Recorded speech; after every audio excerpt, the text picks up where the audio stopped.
Dear traders, welcome. It's time for the weekly MK block summary. Today is Sunday. Markets will open in a few hours. To say that straight away, so in the last weeks, the difficulty was maybe medium or low. So this week was the first week which was more difficult. And the reason for that is that the markets were empty and we also had the FOMC. So whenever we have this combination of empty markets with not many money positions and a house cleaning event like the FOMC, then the tradability tends to be low. The ones of you who are more experienced, they know that.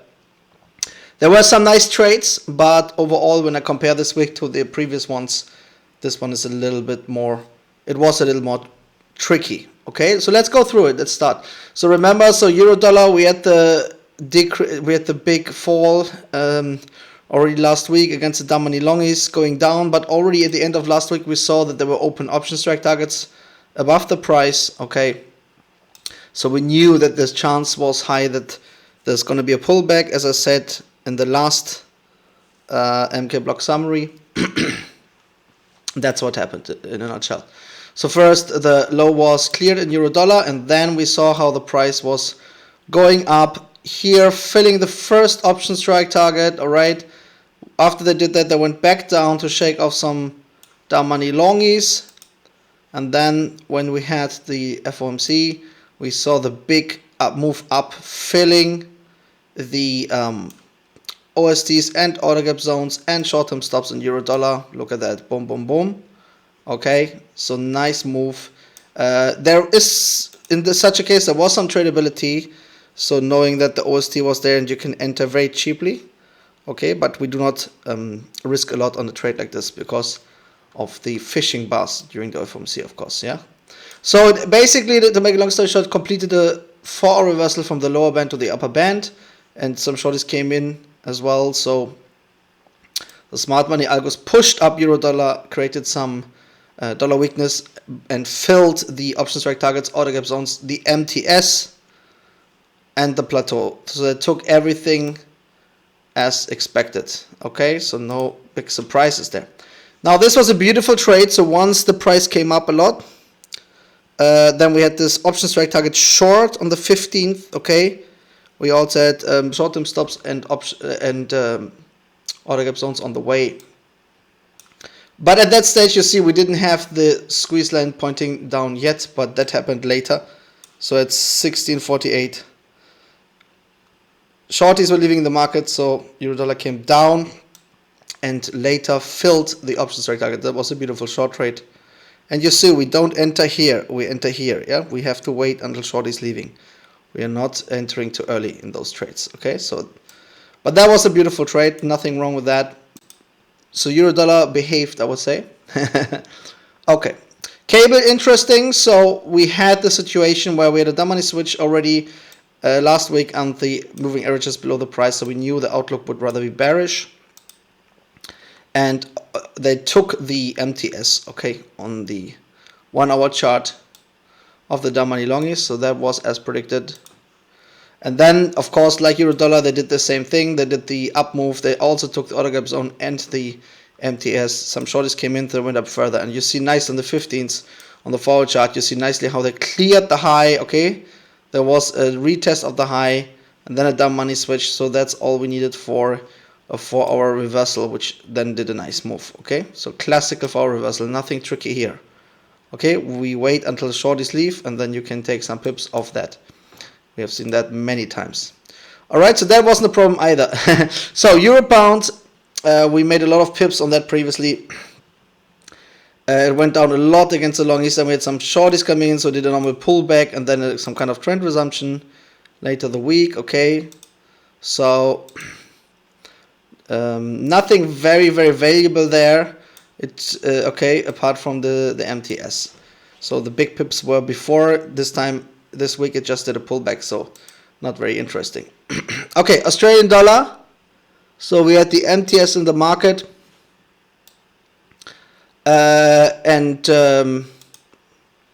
So it took the MTS as expected, of course. On the 12th, it went and did also some moves with the FOMC, similar to the other dollar pairs, going up against the shorties, expanding squeeze lines, so they also went up like the others, like euro dollar and pound dollar.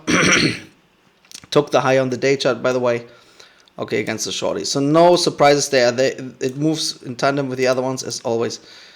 And Kiwi basically, make long story, is the same thing. Okay, the dollar pairs were empty, then waited for the FOMC, then did the up move against the shorties, and then did a pull back down. Similar here, okay? Took the MTS with the order gap zone here and Kiwi as expected. Went down, did a pullback, took the upper MTS as I predicted here on the 11th, so on the 12th it was taken. And then also did the up move together with the dollar pairs against the damn money shorties. Okay, that's why they're correlated. It's rare that we see like a complete different market structure, in case of which then, you know, they can also go the other way, as we know. Yeah. So no surprises there. All right, this was a nice one, dollar cut. So first it was neutral, then we got a lot of longies coming into the market, a nice down move. Okay, you see it nice on the day chart here on the 15th. So that was beautiful as I predicted. Longies keep on buying, so therefore the algos push dollar cut down towards the low against all these longies which are above the price. So with every pip moving down, those dumb money buyers get more and more into loss. We know how this works. Okay. So nice down move as predicted. Okay, now the tricky stuff. So okay, so dollar yen. You remember we had this aggressive move towards the moving average last week, and then shorties came in that did a pullback up. Okay, so that was like very aggressive last week, and this week what happened is as predicted. So let's go through it. So longies left the market, okay, on the 11th. Some shorties came in, so did the up move. MTS is within reach. However, then on the 12th we suddenly also have an MTS below the price. So we know that in those cases I like to take the MTS, okay? For example, the lower than the upper one. That's what they did, so that was okay. So took the lower one, tuck, then did a pullback back up. However, so what happened then? Longies kept on buying with an empty market, as you see on the 14th. Okay, so very high tolerance, high dumb money tolerance. Remember, empty market equals high dumb money tolerance, meaning that the smart money can push the price where they want to easily, and the tradability is low as a result. Okay, we do not like to trade in empty markets, because even if some dumb money positions come in, sometimes they even can win because they're within the dumb money tolerance. All right, so it's not that when the markets are empty the price is low. It's the opposite. It's when the markets are empty then we can't play with the big guys. All right, but you see it very clearly. Okay, so yeah, dollar yen didn't do anything special. So it went down against those longies. Okay, then went flat. Okay, and stayed at that level kind of. But pound yen, so that was tricky. I think that was tricky. So on the 8th of December, so we had the pin to the downside. Then we had the option strike target long, some other gaps on the zone. Long is leaving, so you will try to trade towards the option strike target. There's nothing wrong with that. And it came nicely, so that trade actually worked. Okay, so they filled the option strike target. And then went back down against the down money longies. But euro yen, here, there we have the thing. So we have the option strike target long, okay. Some shorties at least. So we're buying towards the option strike target. However, some longies are also coming in, as you can see. So that's not optimal. So on the 11th, it was nicely on the way. Then did a pullback, okay. Market empty again, completely empty, and then going down again on the 13th. All right. Some shorties come in and an order gap zone above the price. So I actually increased my long trade. Okay, I added. Okay, and then we also have new MTS above the price. So that's not bad at all. Okay, we know that the price can move up, and that actually happened. So the price went up to the MTS and order gap zone, so I was able to profit on the second long trade, okay, but I still had an open long trade from here, okay, and I didn't close them as a basket this time. So on the 15th we have nice MTS above the price, two of them in a range, and some shorties, but it did another pullback down, again shorties coming in, a new MTS above the price, so I bought again euro yen. And yeah, you understand? So overall, even though I picked up this move, still, because I wanted to close my trades on Friday, I had to take the loss on euro yen. Okay, so that was tricky. I'm sure that next week there's a good chance if more shorties come in, they will just go up and take this options rate target. But I thought it would happen this week, and in the end, it did another pullback away from the upper MTS. So that was a bit tricky, okay? A bit tricky, because as you can see, the move didn't go all the way to the target. Half pullback, up again, shorties, and then, you know, a retest of the low rather than, you know, going for all of the OST. All right, so that was tricky, I have to say. Okay, it happens rarely, but it happens. Okay, so that's why after I had a great run and a lot of profitable weeks this week, I decided to just close it and take the loss, which is fine. It's part of the game. You can't win every single week. Euro Aussie, so some inner range MTFs moves there. The nice one taking the 2, that was nice. So that was a good trade. Nothing special. Then, you know, MTS below the price. And took down and took it nicely. So that was a small little trade, but I didn't risk much on this one.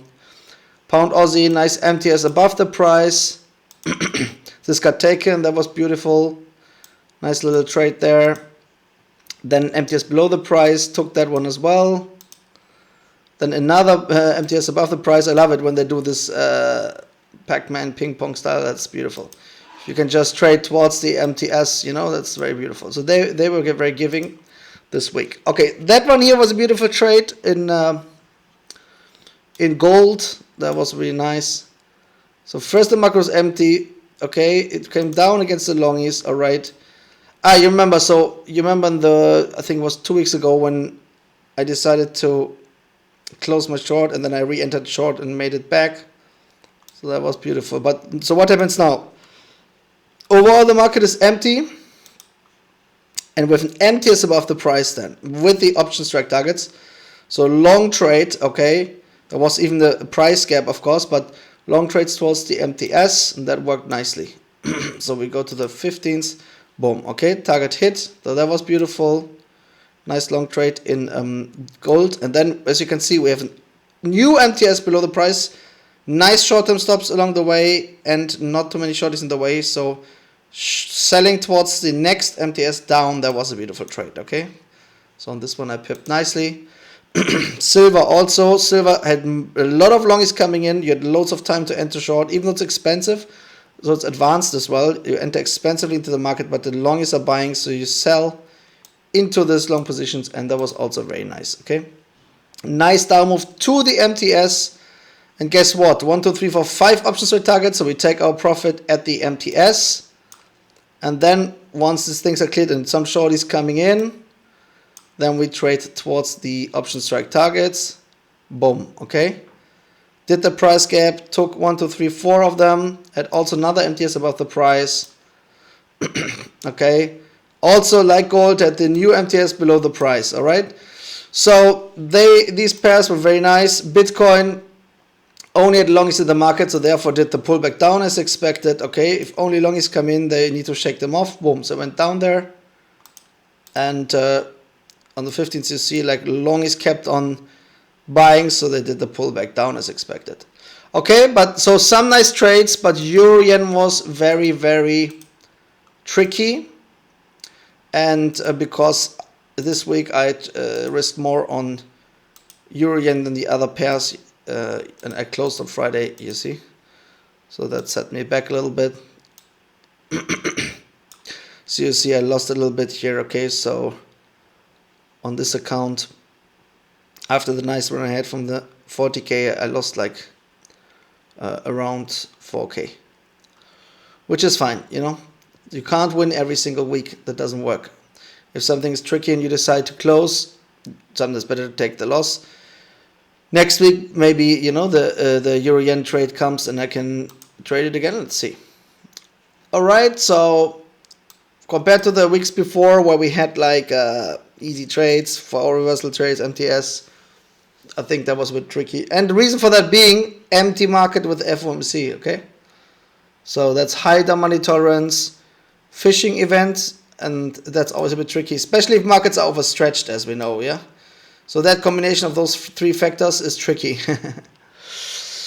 But I know that, of course, and the ones of you who have experienced, they know that the only thing which was a little bit more tricky, I think, personally, let me know what you think, it was a euro-yen.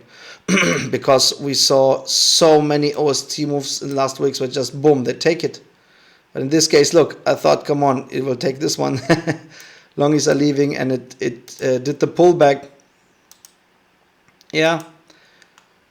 New MTS above the price, so move towards there. I was like, great, I increased nicely. 2 MTS, some shorties, come on, I buy again. So on the second trade, okay, I could take profit, that was fine. But you see, like the second I entered here and exited here, so there I made profit, but the first one I entered around here, and this was still, okay, a drawdown. Anyways, so the important thing in those scenarios is that you do not lose your shirt like forex rookies, okay, or retail traders, all right? You're disciplined, take a loss, accept that it was a bit more tricky, and you know, you don't want to give back too much profit you made in the previous weeks, all right? That's essential in trading. It's very important, like that you have that discipline.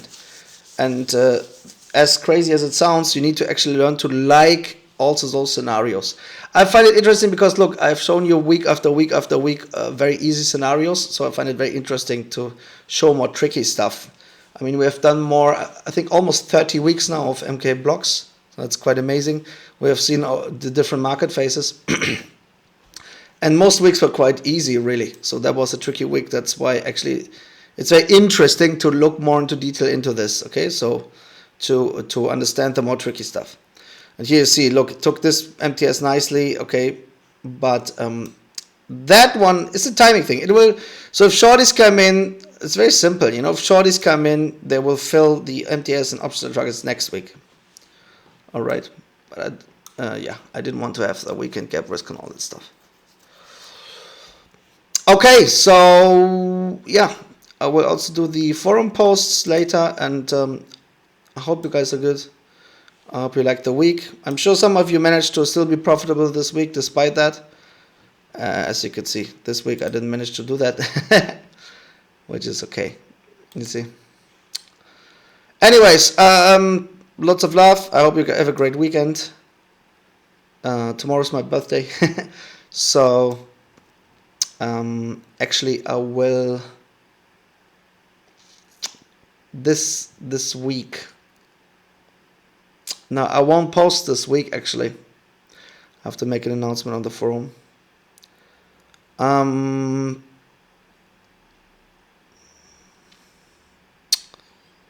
do I do this?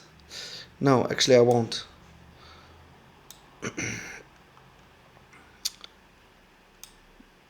Anyways, so do what you know. Implement the analysis and setups next week as you've learned it, and you will do fine. All the best to you. Take care.